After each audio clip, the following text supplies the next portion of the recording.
اسلامی جمہوریہ پاکستان کو مارز وجود میں آئے قریباً 75 سال گزر گئے۔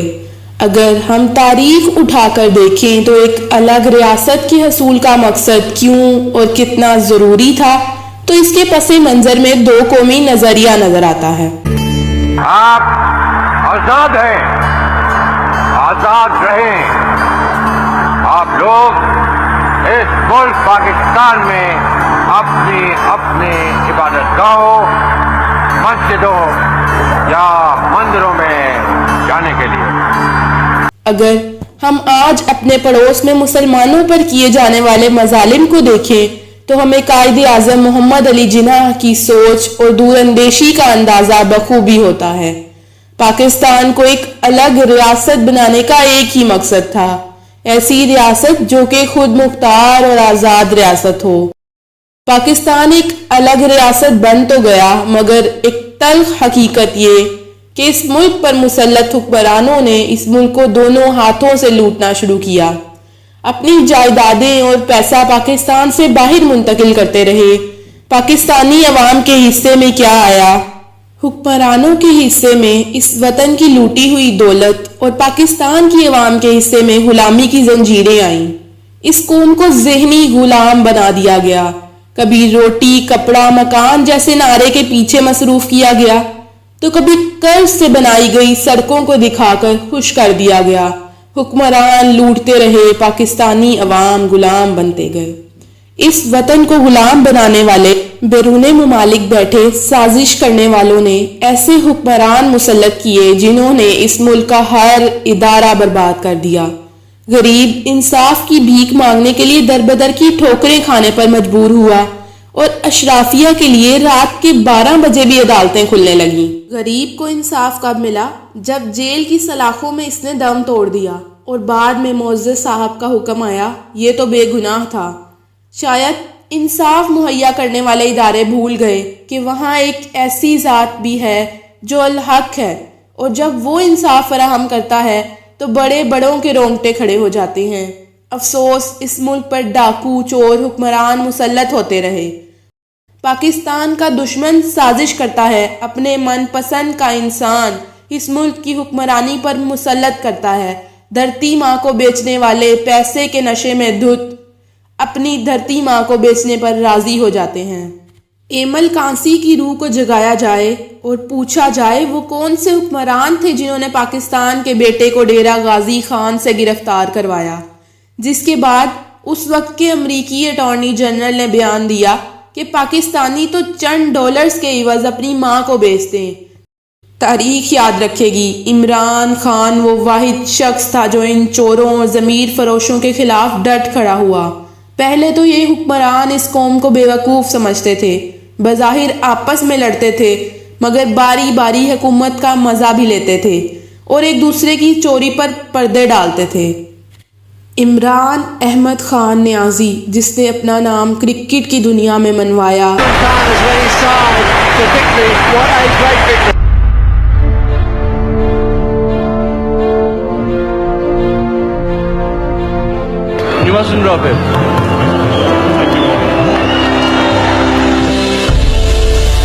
اس کے بعد انہوں نے پی ٹی آئی کی بنیاد رکھی اور تب سے ہمیشہ انصاف کی بالادستی کی بات کی، اس قوم کی آزادی اور خود مختاری کی بات کی۔ میری جان اتنی ضروری نہیں جتنی آپ کی آزادی اس ملک کو ضرورت ہے۔ اس مرد مجاہد نے ہمیشہ اسلام کی بات کی ہمارے پیارے نبی صلی اللہ علیہ وآلہ وسلم کی حرمت کی، بات کی کشمیر کی، بات کی پاکستان کی خود مختاری اور آزادی کی، اور امریکہ کی آنکھوں میں آنکھیں ڈال کر ایبسولوٹلی نوٹ کہا۔ کیا گلا ہے امریکہ کو؟ میرے امریکہ کا کیا بگاڑا ہے؟ میں نے صرف ان کو یہ کہا، جب میرے سے انٹرویو میں پوچھا کہ آپ امریکہ کو بیچ دیں گے یعنی کہ پھر سے ان کی جنگ میں شریک ہوں گے، تو تب میں نے کہا ایبسولوٹلی ناٹ۔ پاکستان کی خود مختاری کی بات کرنے والا شخص امریکہ اور دیگر بیرون ممالک بیٹھے دشمنوں کی آنکھوں میں کھٹکنے لگا، اور پھر یوں ہوا کہ اس کی صفوں میں موجود کچھ ضمیر فروشوں کو ڈالرز کے عوض خرید لیا گیا۔ پھر ایک کرپٹ چور، ماڈل ٹاؤن کیس میں ملوث 14 معصوم جانوں کا قاتل، ان کا ذمہ دار شخص جس کا کرپٹ بھائی ملک سے فرار، جس کا اپنا بیٹا کرپشن میں ملوث، وہ خود کرپشن میں ملوث، اس کو پاکستان میں حکمران کے طور پر مسلط کر دیا گیا۔ تاریخ ہمیشہ یاد رکھے گی کہ شریف خاندان وہ خاندان جس نے ہمیشہ پاکستان آرمی کے خلاف پروپیگنڈا کرنے میں صف اول دستے کے طور پر کردار ادا کیا۔ ایسا کیا تھا کہ ایک کرپٹ ڈاکو شخص کو اس ملک کا وزیر اعظم بنا دیا گیا، جس پر کرپشن کا الزام بھی نہ تھا، جو ہمیشہ اس وطن کی خود مختاری کی بات کرتا تھا؟ اس کو کس جرم کی سزا دی گئی کہ اس سے اس ملک کی حکومت چھین لی گئی؟ عمران خان کیا چاہتا تھا؟ مجھے یہ ضد ہے کہ عام ہو ذوق آزادی، غلام چیخ رہے ہیں کہ غلام پیدا کر۔ تاریخ اس رجیم چینج میں ملوث سیاستدانوں اور ان کے سہولت کاروں کو کبھی نہیں بھولے گی۔ قائد اعظم محمد علی جناح نے ایک آزاد اور خود مختار ریاست ڈھونڈ اور سننے، اپنے وطن کی سرزمین ان کو فوجی اڈوں کے نام پر فراہم کرنے، اپنی خود مختاری پر سمجھوتا کرنے اور ان کی ہاں میں ہاں ملانے کے لیے نہیں بنائی تھی۔ اس لیے مرد مجاہد نے آنکھوں میں آنکھیں ڈال کر امریکہ کو ایبسلیوٹلی نوٹ کہا۔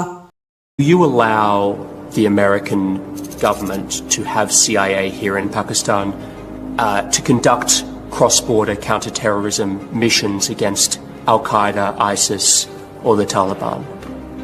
Absolutely not. میرے پاکستانیوں، اگر ہم نے غلامی ہی کرنی تھی تو ہم نے برصغیر میں انگریزوں کی غلامی کی، اس کے بعد بھی ہندوستان میں ہندوؤں کے ساتھ رہ کر ایک الگ وطن کی خواہش ظاہر کی۔ ایسا کیا تھا؟ اس چیز کو سمجھنے کی ضرورت ہے۔ ہم نے ایک آزاد اور خود مختار ریاست حاصل کی ہے۔ اس کی آزادی اور خود مختاری کو بچانا ہم سب پر فرض ہے۔ پاکستانیوں، یہ میری نہیں، آپ کی نہیں، پاکستان کی، ہماری نسلوں کی بقا کی جنگ ہے۔ اس جنگ میں عمران خان کا ساتھ دیں، قوم اس کے ساتھ ہے۔ پاکستان زندہ باد۔ اٹھو لوگو، بغاوت سے قیامت اب بپا کر دو، تمہیں خاموش رہنے کی یہ عادت مار ڈالے گی۔ ریاست اگر بچانی ہے، سیاست چھین لو ان سے، ورنہ اس ریاست کو یہ سیاست مار ڈالے گی۔ ہمیں جو دکھ دیا گیا ہے اس کا مثال تاریخ میں نہیں ملتا، مگر ہمیں پاکستان کو قائم رکھنے کے لیے ابھی اور قربانی کرنا ہوگی۔ مسلمان مصیبت میں گھبرایا نہیں کرتا۔